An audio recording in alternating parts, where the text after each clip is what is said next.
What's up mga kapetals? Welcome na naman sa panibagong araw ng buhay ko. Bali maaga na namang nagising ang buntis para harapin na naman ang bagong laban ng buhay na ito. Ala hindi. Pagkagising ko nga, lumabas na ako at pumunta sa kwarto ng ating mga kamarites para gisingin sila at pag-intindihin na. Tingnan nyo naman si sisi nyo, tulog na tulog pa. Siyempre, pag nagising ako, dapat gising na rin ang aking asawa, kaya maaga ko siyang niligalig. Ala. Pagkagising ko nga, nagaya na agad ako sa baba dahil gutom na nga ang buntis na ito. Pagkababa ko nga, nakita ko agad si Papa. Alam nyo naman, napaka-morning person ng tao na ito. Kaya kahit sa kami pumunta, maaga talaga siyang nagising. Dito nga sa tinuluyan namin ay may lutuan, kaya naman nagbaon kami ng mga lulutuin at syempre nagsaing na rin. Alam niyo naman si buntis, dahil gutom na, yun talagang inuna ko ang kumuha ng pagkain namin. Bali maganda nga yung tinuluyan namin dahil may lutuan, may mga plato. Bali ang dala nga lang namin dito ay yung niluto, yung kanin, yung paper plate, ganyan. O diba, sa dami namin, di nakatipid kami ng meal. Tapos nga pag gutom na, hindi mo na kailangan antayin yung iba at pwede ka na agad kumain. Manifesting talaga na pag napunta kami ng Maynila ay may sarili na kaming tinutuluyan para makatipid-tipid. Hindi man ngayon, di baka mamaya makabili na ng bahay doon? Abay, walang imposible. Mag-manifest lang tayo ng mag-manifest at baka mamaya makabili din. Bali, pagkatapos nga namin kumain at magliguan ng ating mga kamarites ay sila naman yung kumain. Pagkatapos nga namin magkainan ay umalis na kaming lahat. Bali, mamamasyal nga ulit kami. Tapos nung nagpagas nga kami, may nakita ko na Panda Express. I-share ko lang sa inyo, nung nag-US kasi ako dahil mayaman ako. Ala, hindi. Sa US ko talaga unang natikman itong Panda Express kaya parang nag-crave ako. Pero dahil sobrang tagal na nung nag-US ako, limot ko na rin yung lasa. Medyo okay lang yung Panda Express dito sa atin. Dahil nga medyo busog pa ako niyan, kaya naman bumaba ako saglit para ibigay sa likod itong pagkain dahil baka masira lang din. Nag-crave lang talaga ako, kaya bumili ako. At alam niyo naman, pag nag-crave ang buntis, aba hindi pwedeng ako lang.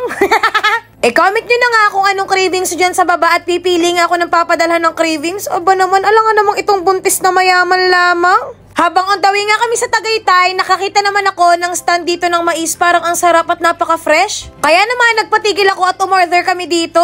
Medyo ngalay na nga rin yung puwet namin sa biyahe. Kaya naman nagdesisyon ako na dito na namin kainin yung mais. O, diba?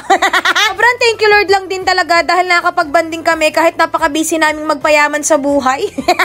Bali, ang pinasyalan talaga namin ay sa Tagaytay. O, diba? Kita nyo, isang batalyon talaga kami. Pauwi na kasi kami ng Mindoro niyan, kaya naisip ko na magtagaytay muna kami para makatikim ng bulalo dahil mayaman kami. La, hindi. Sakto naman yung iba hindi pa nakakarating ng Tagaytay, kaya naman napakaganda na dumaan na lang din kami dito. Para hindi rin masayang yung araw namin dahil alam nyo na, hindi na namin alam kung kailan ulit ang kasunod na pasyal namin.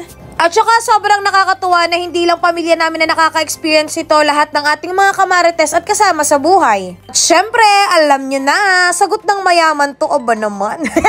Syempre, para matreat natin ang ating pamilya, kailangan nating magpayaman. Alam nyo naman na ako ay tindera ng sari-sari store, online seller, ganyan. At the same time, meron din akong another source of income at alam nyo naman na ako'y reseller din ni Sitaw.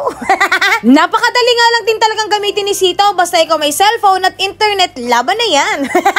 Bali nga kung ikaw ay nakapag-register na at seller na, tapos ginamit mo pa yung aking referral code, ang sunod ko namang ituturo sa inyo ay paano kayo mag-add ng products. Bali, syempre, ang una nyo ang gagawin, open Sitaw. Pumunta kayo sa account, tapos pindutin nyo yung products. May makikita nga kayong option dyan, hanapin nyo yung product warehouse. At pagkapindot nyo nga dyan, maraming lalabas dyan, pwede kayong mamili kung anong gusto nyong ibenta. Pwede nga kayong kumita dyan ng up to 12%. Basta sipagan nyo lang yung paglalagay ng products. At pag napili nyo na yung gusto nyong ibenta, i-click nyo lang yan and batch publish. O diba, ganun lang kadali. Napakagandang other source of income din talaga nito ni Sitaw habang naghahanap buhay tayo ng iba nating negosyo. O ano pang ginagawa mo dyan? Be a seller now! At pagkatapos nga namin kumain, nagdesisyon kami na bumili dito ng mga pasalubong ng Very Light. Actually, hindi talaga pampasalubong ang goal ko. Sobrang sarap talaga ng cheese pie na to. Hindi ko alam kung bakit. Kaya naman lahat ng display nila kinuha ko na dahil mayaman. Ala, hindi. Sobrang dalang din talagang pumunta dito. Kaya naman nakapamili na ako ng very light. At syempre, supportive ang aking asawa. Kung anong magustuhan ay sige. Aba naman. Ang dami ko talaga naging cravings ngayong araw na to. Alam nyo naman na hindi talaga pwedeng ako lang ang masaya at nagre-crave. Kaya i-comment nyo na kung anong gusto nyong cravings at pipili nga ako ng bibigyan. Just don't forget to follow and share this video. Pagkasakay nga namin, syempre tinikman ko yung cheese pie. Kasi parang 2 years ago nung huli ko siyang natikman kasi 2 years ago yung huli naming punta ng Tagaytay. Hindi pa rin nga na-satisfied ang buntis kaya naman nagpadaan ako dito sa McDo para mag-senti. Ala, hindi. Sinusulit ko lang din talaga yung pasyal namin at syempre nila mama dahil sabi ko nga sa inyo, ganito ang celebration na gusto ni mama. At syempre dahil first time ng ating mga kamarites, pinapicturan ko sila para naman meron silang remembrance. Ito na nga lang kami sa mga malalapit pumunta dahil napapagod na rin kami sa biyahe, diretso Mindoro na nga kami after nito. Dito nga yung McDo na may cafe kaya naman hindi ko pinalagpas at bumili kami ng cake. Sobrang nakakatuwa si Sir Manager, kapetals siya. Salamat po sa suporta, sir. Sabi ng ating mga kamarites, hindi na daw nila alam kung paano lulunukin ang mga pagkain dahil busog na sila. Nag-chill lang talaga kami dito, nanood ng view habang kumakain nga ng fries and coke float. Ganito lang din talaga yung banding pag kami namamasyal, kaya naman kailangan talaga ng yaman dahil walang ibang gagawin kundi kumain ng kumain. Ang sarap din naman sa pakiramdam na kahit ilang araw ay nakalimutan ng ating mga kamarites sa kanilang mga problema at ang chismis sa amin. La, hindi.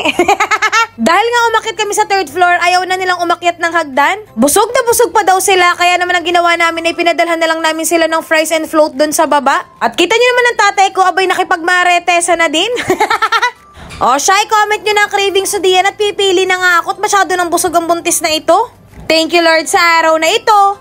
Bukas po ulit ha! Ha ha ha!